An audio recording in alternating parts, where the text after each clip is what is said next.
La psicología del razonamiento. Investigaciones experimentales por el hipnotismo. Por Alfred Binet. 15.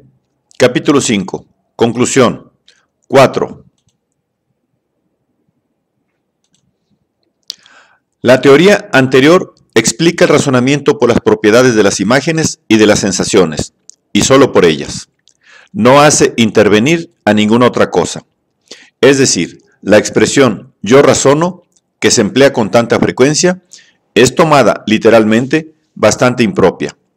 Una colección de hechos de conciencia, que no es otra cosa el yo, no puede tener ninguna acción sobre un hecho de conciencia en particular, igualmente inexacto, es decir, que el yo es el acto mediante el cual el espíritu compara. Es como si se dijese que la combinación química es el acto por el cual la química reúne dos cuerpos. De igual modo que la combinación de los cuerpos resulta directamente de sus propiedades, las combinaciones mentales, y en particular el razonamiento, resultan directamente de las propiedades de las imágenes. Se puede repetir aquí lo que M. Ribot ha dicho del acto voluntario. El quiero afirma una situación, pero no la crea. La volición que los psicólogos anteriores a nosotros han observado, analizado y comentado con tanta frecuencia, no es causa de nada. Los actos y movimientos que la siguen resultan directamente de las tendencias, sentimientos, imágenes e ideas que han llegado a coordinarse bajo la forma de una elección. De este grupo es del que viene toda la eficacia. La exactitud de este punto de vista es todavía más aparente. Si es pasible, en el dominio del razonamiento. La idea que nos formamos, la atribución de esta operación a nuestro yo, a nuestra personalidad, es la de un fenómeno agregado, y no la de una parte esencial de la operación. El yo razono no es una causa, es un efecto.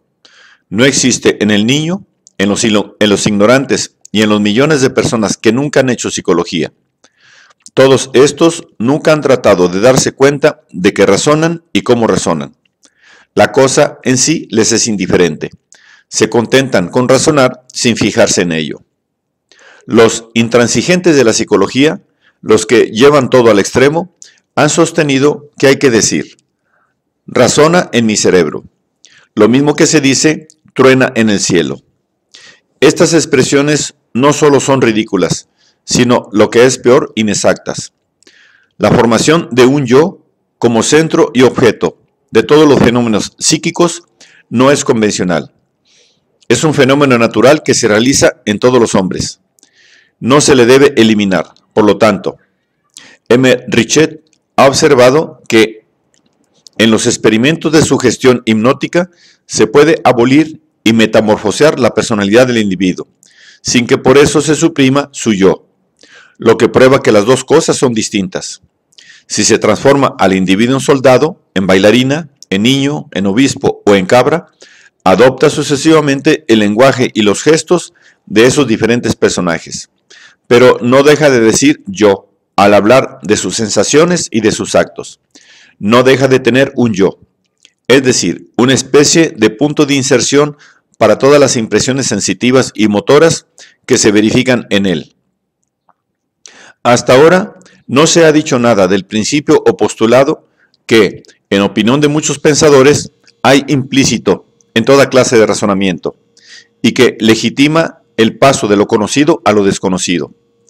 El estudio de estos principios ocupa un lugar importante en los tratados de lógica. Por ejemplo, el postulado de toda inducción sería la uniformidad del curso de la naturaleza. En efecto, dicen, para creer que lo que se ha reproducido en un caso particular se reproducirá en todos los casos semejantes, hay que creer de antemano que en la naturaleza hay casos paralelos, que lo que ha ocurrido una vez ocurrirá también en circunstancias que sean lo suficientemente semejantes, y que además ocurrirá tantas veces como se presenten estas mismas circunstancias. Desde hace mucho tiempo se ha contestado a esto, que la Universidad de las Leyes de la Naturaleza no la hemos aprendido por una revelación sobrenatural. Es un conocimiento muy complejo que falta a la mayor parte de los hombres, y que en los que lo poseen, se ha formado tarde, por una lenta acumulación de inducciones parciales. Por lo tanto, sería establecer un círculo vicioso presentar como fundamento de nuestras inducciones el resultado de una inducción particular, que no es ni constante, ni elemental, ni primitiva. El verdadero fundamento del razonamiento se debe buscar en la ley psicológica que le rige. La organización de nuestra inteligencia está constituida de tal modo que, una vez establecidas las premisas de un razonamiento, la conclusión se deriva de ellas con la necesidad de un acto reflejo. En otras palabras, razonamos porque tenemos en nuestro cerebro una máquina de razonar. La legitimidad de nuestras inherencias tiene una base racional.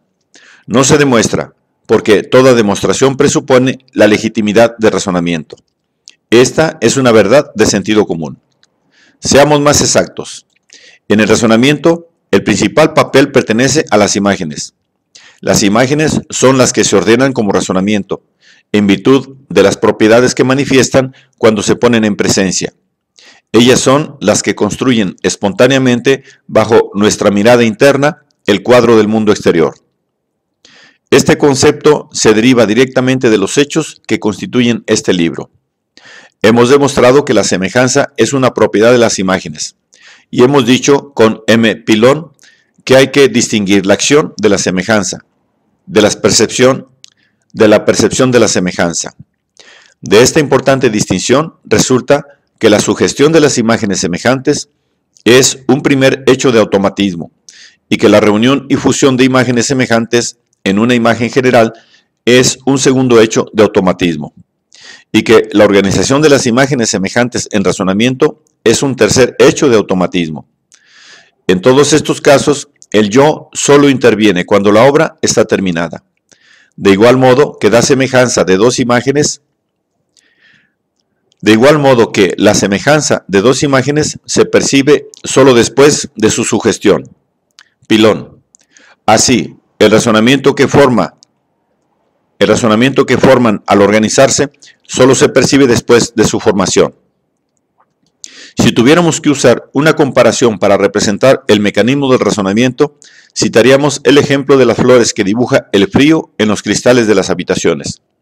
Mientras se opera la cristalización alrededor de un primer cristal, el ángulo según el cual se agrupan las moléculas en línea recta tiene un valor constante.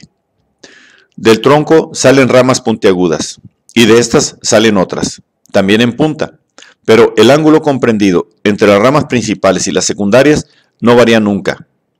Del mismo modo que estas cristalizaciones se producen por fuerza de atracción inherente a cada una de las moléculas.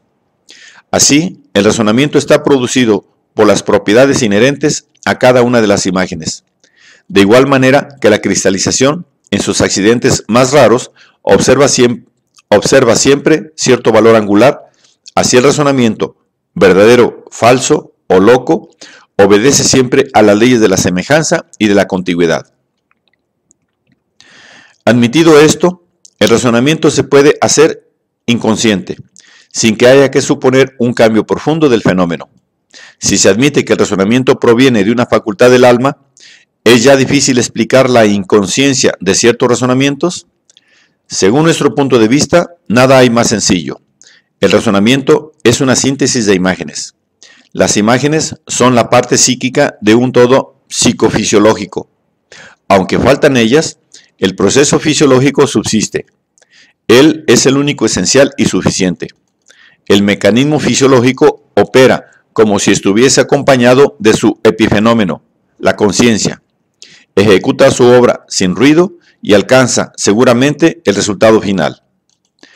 No se puede describir este proceso fisiológico. Sobre él tenemos que reducirnos a las hipótesis. Vamos a dar un esquema que sirva sencillamente para fijar las ideas. Para concretar la cuestión, consideremos la percepción visual de un objeto particular. Toda percepción supone estados anteriores que la preparan. Para que podamos percibir el objeto que está ante nuestra vista, reconocer su naturaleza, su uso, etc., es preciso que por experiencia anterior hayamos asociado en nuestro espíritu la imagen visual de aquel objeto, o de otro del mismo género, con la serie de imágenes de todas las clases que resumen su conocimiento.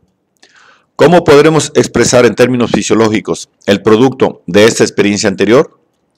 Las imágenes tienen la misma residencia cerebral que las sensaciones. Se puede suponer que cada una de ellas resulta de la excitación de este o del otro grupo de células de los centros sensoriales de la corteza. Designemos la imagen visual del objeto por AB. Estas dos letras representan las dos células del centro de la vista, que se supone que vibran cuando nos representamos visualmente el objeto. Por CDEFGH. Designaremos las células que sirvan de sustrato a las demás imágenes del objeto, imágenes táctiles, musculares, etc. Hasta ahora, la hipótesis no presenta dificultades, pero es porque hasta ahora hemos eliminado un elemento esencial, las relaciones. El análisis psicológico demuestra que hay un lazo de asociación entre las diversas imágenes de un objeto. Este lazo es el que da al grupo su coherencia y su unidad, y el que permite que un atributo de un objeto sugiera a los demás. Lo mismo que la voz de una persona evoca su fisionomía. ¿Cómo se puede traducir fisiológicamente esta asociación? ¿Cómo se unen en el cerebro dos sensaciones, por ejemplo, de la vista y del oído? Para eso es preciso que no se fijen la una en el centro visual y la otra en el centro auditivo. Se ha supuesto que cuando dos grupos de células, sustratos de dos imágenes, se excitan al mismo tiempo, la onda nerviosa circula de un grupo a otro por esas fibras de comunicación, tan numerosas en el cerebro. Así, como dice M. Hoyle, van una en busca de la otra, las dos ondulaciones producidas en una masa de agua por dos piedras que han caído cerca. De este hecho resulta que el camino entre los dos grupos celulares considerados se hace más fácil para las ondas futuras, y que cuando más adelante uno de los dos grupos sea excitado aisladamente,